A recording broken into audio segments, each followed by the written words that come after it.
My name is Sven Fießer. Thank you for your introduction, Florian and Tobias. And today I want to give you a quick overview of one of my research interests. It's today automated PCB parasitics extraction from EDA tools, especially in this case for the power electronics design support. And before I want to start with my presentation, I want to give you a very short personal introduction. I'm from the Technical University of Ilmenau, and this research was done in cooperation with the University of Applied Sciences in Fulda with Professor Ulf Schwalbe. So our main research interests are right now high voltage switch mode power supplies for magnetron applications and the design support for switch mode power supplies and PCBs. Yes, so what I'm going to show you today. So this is my very short agenda for today. So I want to give you a very short information about the background. So why we are doing this at all. Then I want to show you some methods for the extraction of those parasitic components on the PCB. So you can extract the inductances and resistances and the capacitances between each copper wire on a PCB. Then I want to show you some verification so we can see if this or if that what I'm showing you is actually working. And then I want to show you some tools I implemented to automate the whole process and some simplification processes for this workflow. And of course, in the end, a very short conclusion. So let us get on with the background information. So usually every time you design a power electronics converter or a PCB in general, there are always some parasitic components on the PCB, in the switching components, everywhere are parasitic components. And they're usually quite bad if you're a PCB designer. And you also always want to minimize them. So in this example, in this buck converter, you always have some conductances on the copper wires, you have some capacitances between those wires in the switch itself. And usually the problem is can be described like this. If you want to turn on or turn off the MOSFET, IGBT, there's always some unwanted ringing on the devices, which might destroy the switching components or have some other problems at all in this case. So, and this gets quite bad to handle in especially the high switching frequencies. So when you want to use gallium nitride or silicon carbide semiconductors, you always want to get a higher power density on the PCB. You're getting high with the switching frequencies, and then you get all those problems multiplied on the PCB. And so the main goal is usually to have very low parasitic PCB components on the PCB. And when you're designing a PCB, I think everyone, or the most people of you already designed a PCB. Usually you design a PCB, you test it and you see, there are some unwanted ringing, I did some mistakes, and you usually go through several design iterations until you have a very good PCB, or at least a PCB you're satisfied with. And yes, this is usually quite cost and time intensive. So when we are going to evaluate already those PCB parasitics before we are building the PCB, so when we are using the EDA like Eagle, KiCad and stuff like this, those tools, these design iterations could be minimized. Okay, then I want to show you the tools I'm using for this extraction process. So you have inductances, resistances, and capacitance on the PCB. And in this case, I am using fast Henry 2 for the frequency-dependent resistances and self-mutual inductances on the PCB or of each copper wire. And for the capacitances, I'm using faster cap. So I want to give you a very short introduction of those tools because I think not every one of you ever heard of those tools. So fast Henry is, or fast Henry 2, was developed by the MIT, usually in the beginning for Unix platforms, and it's a solver for the Maxwell equations and the extraction of inductances and resistances, including the coupling effects, in 3D. So you can design, or you have some input files, you design the geometry of your PCB or every geometry that's actually possible, and then you can extract those informations from this tool.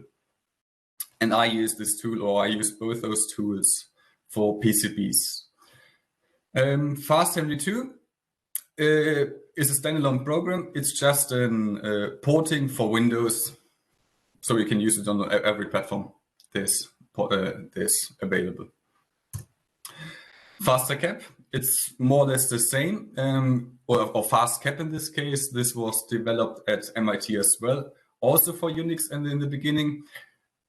It's for the solution of, for the solving of the Maxwell equation and extraction of the capacitances, also in 3D. It works more or less the same than FastHenry. And FastCap is a Windows porting of FastCap2 is a Windows porting of FastCap. And I'm using FastCap. It's a third standalone program, but this has some improvements over FastCap. So it does it handles lossy dielectrics better. It has automatic mesh refinement, which is comes in very handy. And yes, this is what I'm using in this research theme. So you might actually wonder why I'm using those very peculiar programs, FastHenry, FasterCap. They were developed in the 1990s. They are, I would say, quite old already. But you might think, okay, why I'm not using ANSYS or Q3D Extractor or other commercially available programs? The big thing is with commercially available programs, they might work. They are actually working quite the same like these two tools, but these two tools are free and open source. You can find them online, you can download them free of charge and test for yourself. And if you want to go one step further, there's also the tool FastModel, which works on only Windows in this case, where you can view, edit the files, and also there's a 3D viewer where you can input your files and see if you are designing the program quite right. So in this case, this is you can see some capacitance programs, and if you want to download it, you can find it on the fastfieldsolvers.com. This is just a little company where they developed some other programs like this FastModel program, free of charge. You can download it. Everything's open source, and if you want to download it, go to the download page, skip right to the bottom. You don't have to fill in anything in the contact form.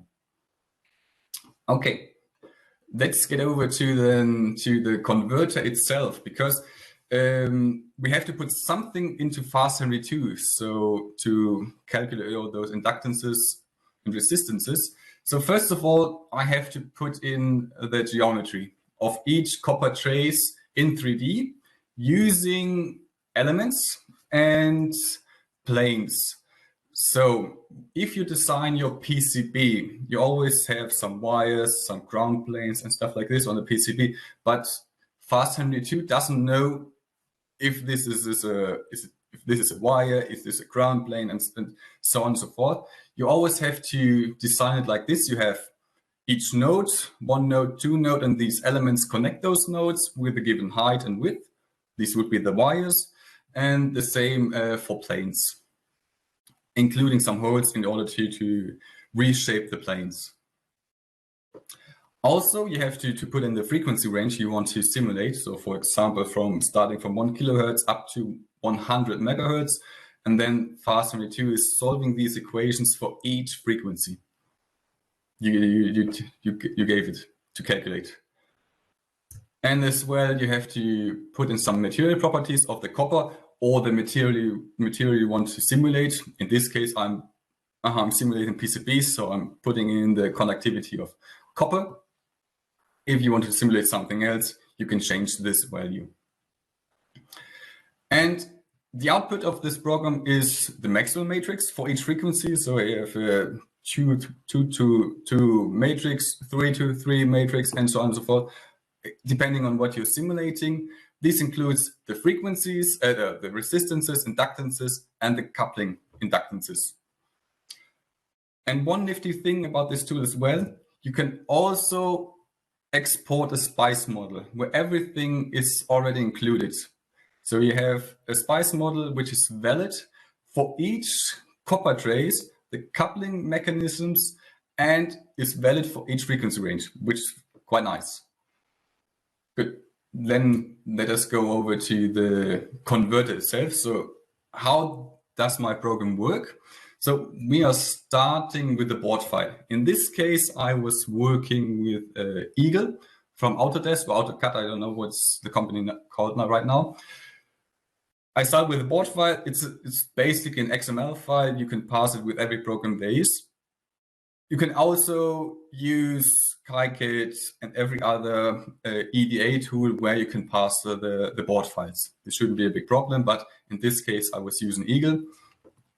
And then, starting from the board file, I have to do some extraction work. So what I'm going to extract here are the elements. These elements are not the elements from Fast Henry 2. These are the elements on the board file. They are having the same names. This might be a little bit confusing, but the elements are the components on the PCB, like the diodes, capacitors, and so on. And I have to extract in order to know where those components are. So when I want to extract the resistances and inductances from the MOSFET up to the output capacitance, I have to know where they are on the PCB. That's why I'm extracting these elements on the PCB. I have to extract the wires, of course, otherwise I can't have the geometry of those. The wires, in order to have some connections through the PCB, and all those polygons. They are called polygons in Eagle. These are basically all the planes on the PCB.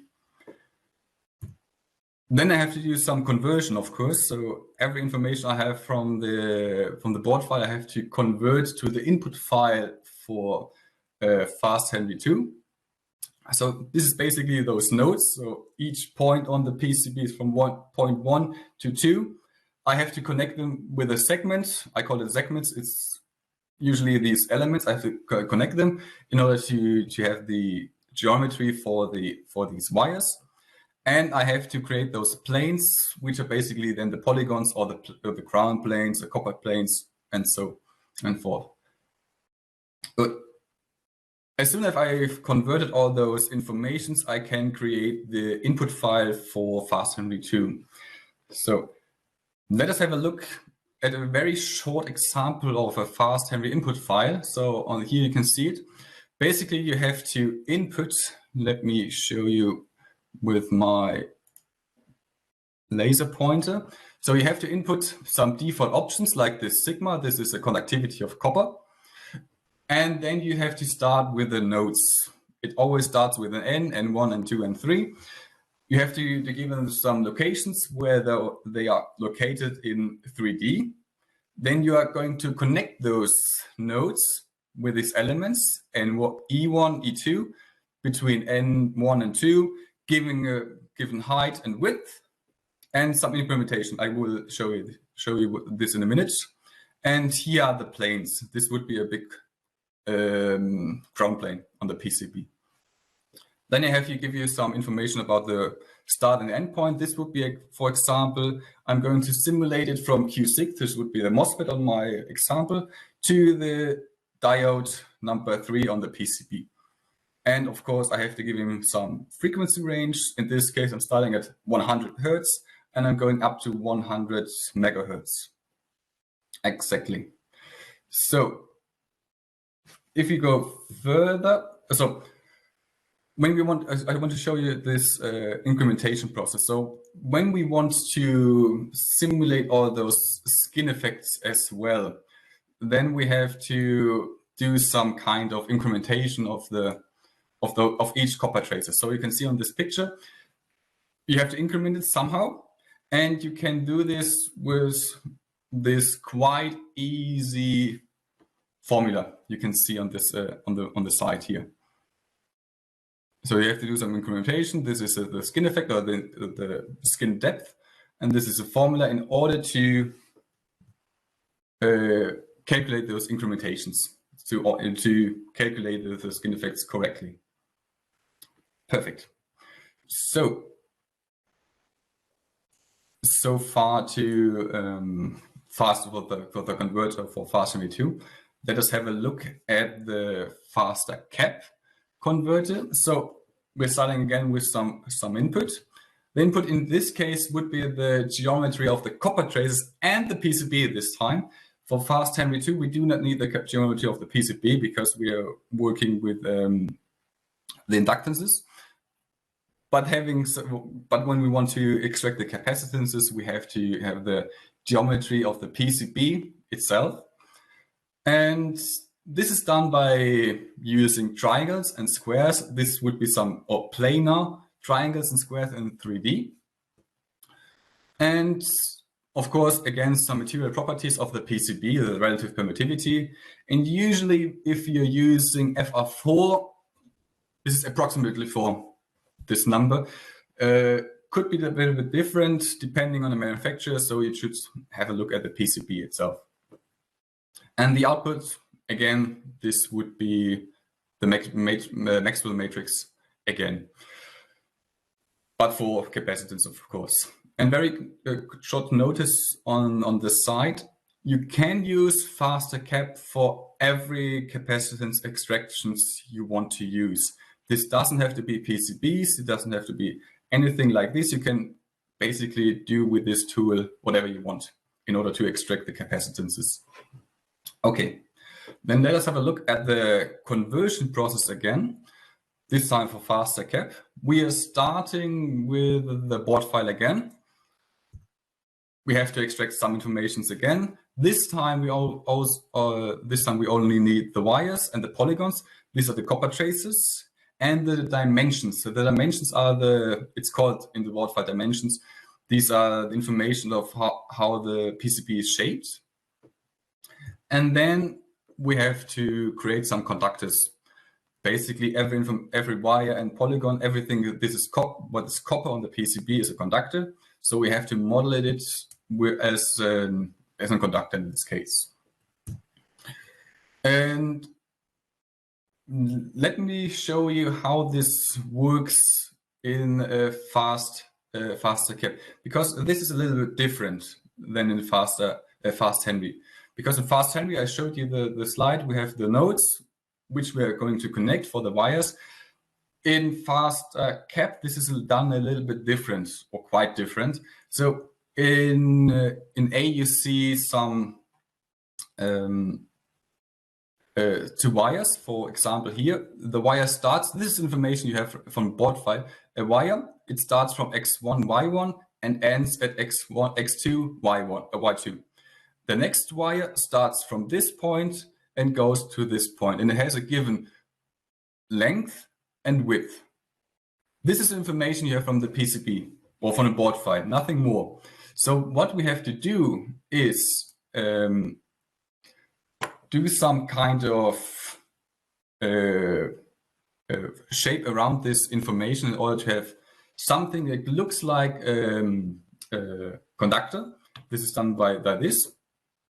Basically, I'm just drawing around this information. And then I have to do some meshing in order to have the input information in for faster cap. Because as I told you before on the last slide, we can only use planar squares or triangles. In this case, I'm only using triangles because it's a little bit easier to handle them with those geometries. And this is information we have to put into faster cap. So on the other hand, of course, the substrate, it's done exactly the same, just not with wires. It's done with the PCB itself. And then I can create the input file or the files for faster cap. And again, a note on the side, the meshing itself was done using a Gmesh. It's quite a nice tool and it works very good for this kind of work. And because I was working with faster cap, a very rough mesh, as it is indicated in C, is absolutely sufficient because the mesh refinement is done by faster cap itself. If you want to use fast cap or fast cap 2, the original tools, you would have to do the meshing itself yourself. So you would start with this very rough mesh. You would calculate it. The tool would give you some indications how good your simulation was. Depending on how good it was, you have to refine the mesh, run the simulation again, and do it yourself. Or you're going to use faster cap, which does exactly this for you already. So I would recommend using faster cap in this case. Okay, then let us have a look at the program itself. So what is it doing? When you have a look at the backend, for example. So what is the program doing in the background? You start with a PCB, or in this case, this is a very, very badly routed boost converter. If you're seeing this PCB and you think this is a very good design, you should maybe use my tool for evaluating your PCBs. So, but it's very good for evaluation processes. So we start with some kind of converter. This could be a boost converter. It could be a dual active bridge. It could be everything. It could be a standard PCB. It doesn't need to be a power converter. Then we're going to extract this information from the PCB into the input file for FAST22. It would be more or less the same for faster cap. I'm very sorry for this very bad screenshot, but I couldn't change the background color in fast model. So if you can't see it on the screen, you can see a very dark black background and all those wires on the PCB, or in this case. And then we are running the program, or FAST22 in this case, and it's putting out this Maxwell matrix for each frequency. So in this case, this would be 1 megahertz. You can for around 8 wires on the PCB. And as well, you can put out one SPICE model, which is valid for each wire on the PCB over the complete frequency range. So on the left side on this Maxwell matrix, you have this one matrix which is valid for one frequency, the second matrix for the second frequency, and so on and so forth. But when you want to export it to SPICE, you have one model which has all those wires included, in this case 3, and this is valid for the whole frequency range. So if you want to simulate it, this is quite nice to have. Good. So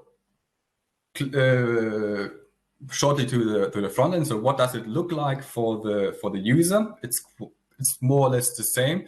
We start again with the PCB. This is what the developer or the PCB designer sees. In this case, Eagle, he's designing the PCB. And then we have some very rough user interface, which is showing you the conductors with the inductances and resistances on the board, and maybe some changes which are done. If you could, for example, if you do some changes for this and that wire, do some changes, you save it, then the program shows you, okay, you have a change of 10% in inductances, for example. And this is some kind of indication while you're routing the PCB in order to improve your PCB design.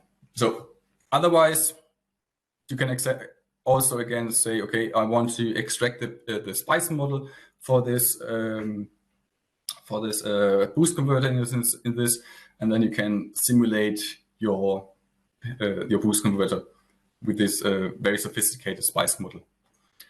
Okay, the extraction, just a quick note, is more or less the same for fast cap, or faster cap in this case.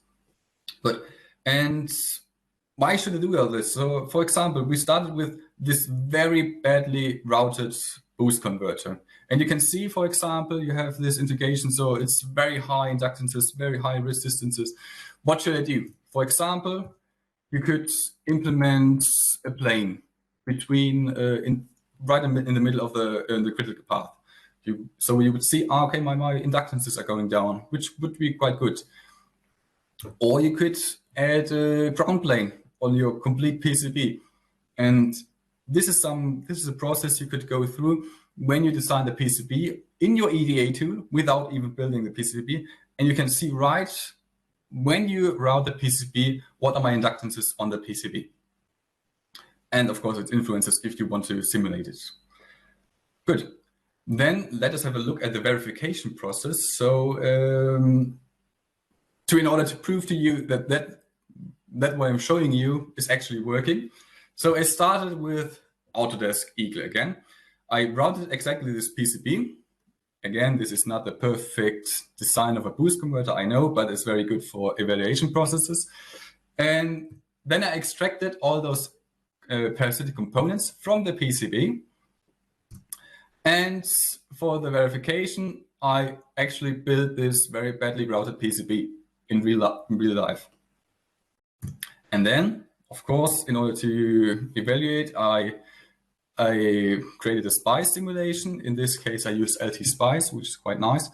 And in this one, I included the parasitic components of, let me see here, of the inductances and resistances with this model, the SPICE model. This is basically a state space model for you. If you want to know more about this, a state space model of all those resistances and inductances, in this case only of the critical path, not the complete PCB, and the capacitances between all wires in the critical path. But it's very important, if you want to do this quite properly, is use the models, the SPICE models from the manufacturers. For example, here, this is the L1 model. This is quite sufficient for this case. And then you can run it or run the simulation. So, what exactly they are these points. Then, of course, I was running some comparisons between the simulation and the actual board measurements, and you can see them right here. So this is what you can see here is the turn-off voltage of the MOSFET. In blue is a simulated voltage, and in orange, the actual voltage. And as you can see right there, we could predict the overshoot and the ringing frequency quite good, very, very well. Only the attenuation of the ringing wasn't predicted quite well, but this could have been done to further contact resistances on the PCB itself, do some soldering work and stuff like this. So, but it's quite some good news to have this information. And also I was doing some measurements with the Bodian 100. So I was routing all those 3 very badly routed PCBs, and I was measuring, in this case with a BWIC, the capacitances between those copper traces. You could have done this with a one-pot measurement as well. And on the right, you can see those capacitances of each, or between those between those copper traces on the PCB. And they were matching the simulation results quite good. Good. So what are the benefits of this whole process? So why should I go through all this trouble simulating the PCB? So usually you have this rule of thumb of inductances on the PCB track. There are some different informations about this. For example, 8 nanohenry per centimeter of PCB track. It's quite easy to use this information, but you're neglecting the width and the height. You have no skin effects for this effect, and there are no coupling effects between planes. For example, when you have a big copper plane on the bottom layer. So this is a very short, this is an example of this PCB exactly, which I was routing. You can see, for example, the resistance in orange on this case. So in this case, I was simulating the board with a switching frequency of 100 kilohertz, but I was seeing the ringing frequency was about at 20 to 25 megahertz. So if I'm having this very static 8 nanohenry per centimeter on the PCB, but this value is quite high, has a very big offset between this 100 kilohertz and 20 megahertz, I wouldn't get those good results with this very easy rule of thumb. So this is a process which can help you select the proper switching elements and proper dimensioning of the snapper elements. Good. So I showed you the process itself of the extraction. So in order to automate this whole process, I was just doing or writing a second program for the continuous RCL extractions. Again, it starts at the EDA tool. This was Eagle in this case. You can see the converters on each side for fast Henry and faster cap. And I just need a starting condition, for example, every time I'm saving the board or every minute, could be everything, when I want to start this conversion process. And then I'm going to display these parasitic components. Okay, then I want to show you something little bit different. So right now, my conversion process, this is taking the EDA, or the EDA file, the board file, and is converting everything this is on the board, including the driver circuit, everything this is on the PCB, what doesn't need to be converted. So we can, of course, simplify this by just telling him, okay, you should only use the wires in the critical path. So if you're having the boost converter, only extract it between the MOSFET and the output capacitance. Would be quite easy. But one thing I learned the last few years is that not everyone knows where the critical path is in every converter. So we did some research and we said, okay, maybe it would be very nice to just calculate every time where this critical path is in any given power converter. So I want to show you this program very quick. So we start with this, we're doing this with a SPICE simulation. It's always a very good idea. So we start with an ideal SPICE simulation. So everyone can use this program. So you create an ideal SPICE file.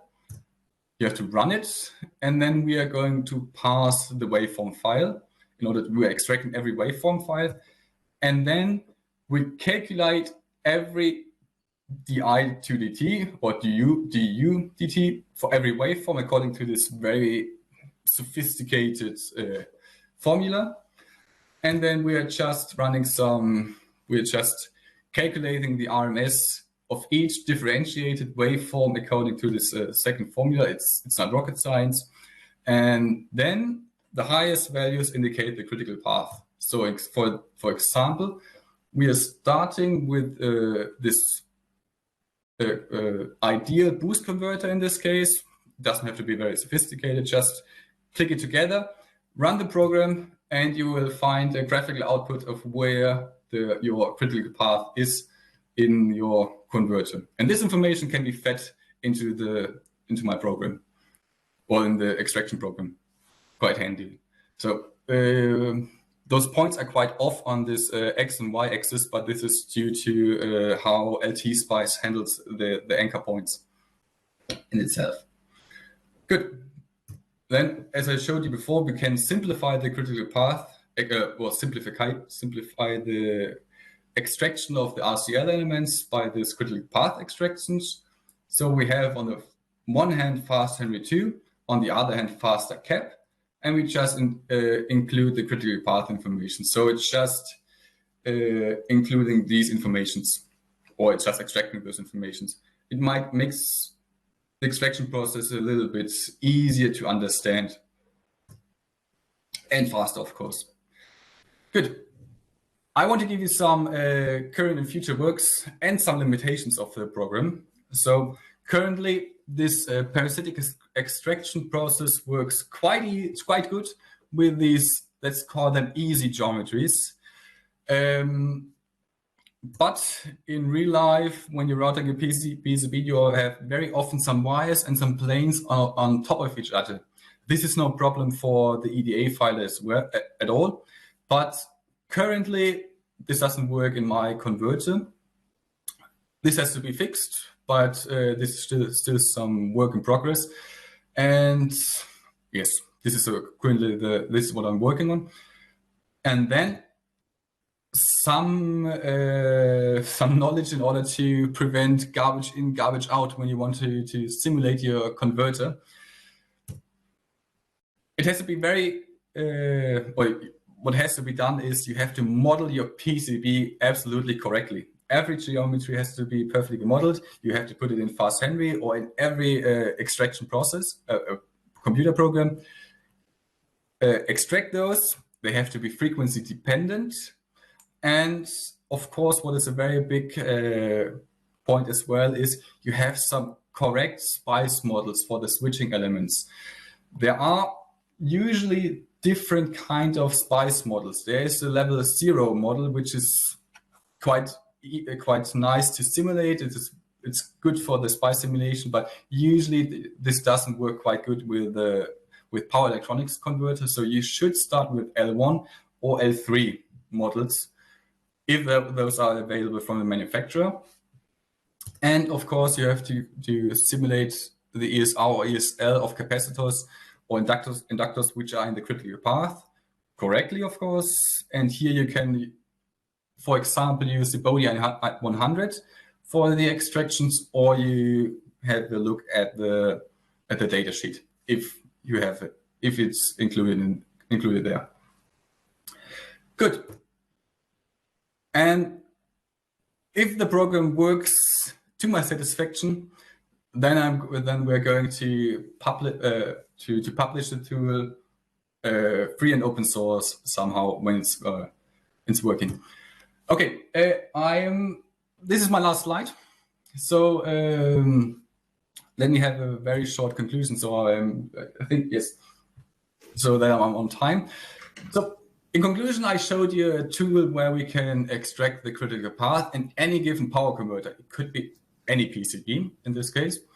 And then we are extracting the parasitic components on the PCB or just the critical path.